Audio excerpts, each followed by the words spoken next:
കോട്ടയം പൂഞ്ഞാറിലും പണം നൽകി വോട്ട് പിടിക്കാൻ ബി.ജെ.പി. ശ്രമമെന്ന് പരാതി.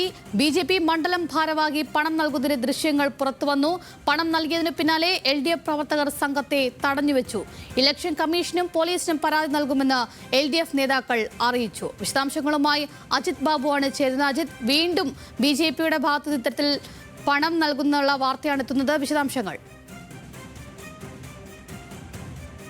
തീർച്ചയായിട്ടും നിശബ്ദ പ്രചരണത്തിന്റെ ദിവസം ഇത്തരത്തിൽ നിരവധിയായിട്ടുള്ള സംഭവങ്ങൾ ഉണ്ടാകുന്നു എന്നതിന്റെ തുടർച്ച തന്നെയാണിത്. പാലക്കാട് നമുക്കറിയാം, ഈ വിഷയവുമായി ബന്ധപ്പെട്ട് വലിയ വിവാദങ്ങൾ കത്തി നിൽക്കുന്നതിന്റെ തുടർച്ചയിലാണ് ഇപ്പോൾ പൂഞ്ഞാറിലും ഇത്തരത്തിലുള്ള സംഭവം ഉണ്ടായിരിക്കുന്നത്.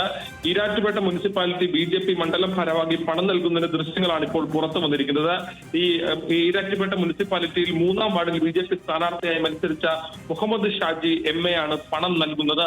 ആ ദൃശ്യങ്ങൾ വളരെ വ്യക്തമായി നമുക്ക് കാണാൻ കഴിയും. പോക്കറ്റിൽ നിന്ന് പണം എടുക്കുകയും അത് കൈമാറുകയും ചെയ്യുന്നത് ഉൾപ്പെടെയുള്ള ദൃശ്യങ്ങൾ വ്യക്തമായി കാണാൻ കഴിയും. ഈ സമയം പുറത്ത് ചെടിയുടെ പുറകിൽ പറഞ്ഞിരുന്ന എൽ.ഡി.എഫ്. പ്രവർത്തകർ അത് ചിത്രീകരിക്കുകയും പണം നൽകിയതിനു ശേഷം ഇത് ചോദ്യം ചെയ്യുകയും ചെയ്യുന്നതിന്റെ ഉൾപ്പെടെയുള്ള ദൃശ്യങ്ങളാണ് ഇപ്പോൾ പുറത്തു വന്നിരിക്കുന്നത്. ഇക്കാര്യത്തിൽ ഏതാണെങ്കിലും എൽ.ഡി.എഫ്. പ്രവർത്തകർ ഇലക്ഷൻ കമ്മീഷനും അതുപോലെ തന്നെ പോലീസിനും പരാതി നൽകുമെന്ന് അറിയിച്ചിട്ടുണ്ട്. നമുക്ക് അത് മാത്രമല്ല, ഈ പണം കൈമാറിയതിനു ശേഷം അത് ചോദ്യം ചെയ്യാനായി എൽ.ഡി.എഫ്. പ്രവർത്തകർ എത്തുമ്പോഴുള്ള അവരുടെ മുഖഭാവങ്ങൾ ഉൾപ്പെടെ ഈ ദൃശ്യങ്ങളിൽ വ്യക്തമാണ്. ഏതാണെങ്കിലും വലിയ തരത്തിൽ സംസ്ഥാനത്തടക്കം ചർച്ച ചെയ്യുന്ന വിഷയത്തിന്റെ തുടർച്ച പലയിടങ്ങളിലും ഉണ്ടാകുന്നു. പാലക്കാട് ഇത്രയും വലിയ സംഭവ വികാസങ്ങൾ ഉണ്ടായതിനു ശേഷവും ഇത്തരത്തിലുള്ള ശ്രമങ്ങൾ സംസ്ഥാനത്തുണ്ട് എന്ന് പറയുന്നത് ജനാധിപത്യത്തിന് തന്നെ, അതിന്റെ ഈ ഒരു തെരഞ്ഞെടുപ്പിന്റെ ആ കൃത്യമായ നടത്തിപ്പിന് തന്നെ ഏതെങ്കിലും തരത്തിലുള്ള കോട്ടം സംഭവിക്കുന്ന തരത്തിലുള്ള ആലോചനകളും ചർച്ചകളും ഒക്കെ ഇപ്പോൾ സാമൂഹ്യ മാധ്യമങ്ങൾ ഉയർന്നു വരികയാണ്. ഏതാണെങ്കിലും ഇത്തരം ദൃശ്യങ്ങൾ കൂടി, കൃത്യമായ ദൃശ്യങ്ങളോട് കൂടിയാണ് ഇപ്പോൾ ഈ വിവരങ്ങൾ പുറത്തു വരുന്നത്.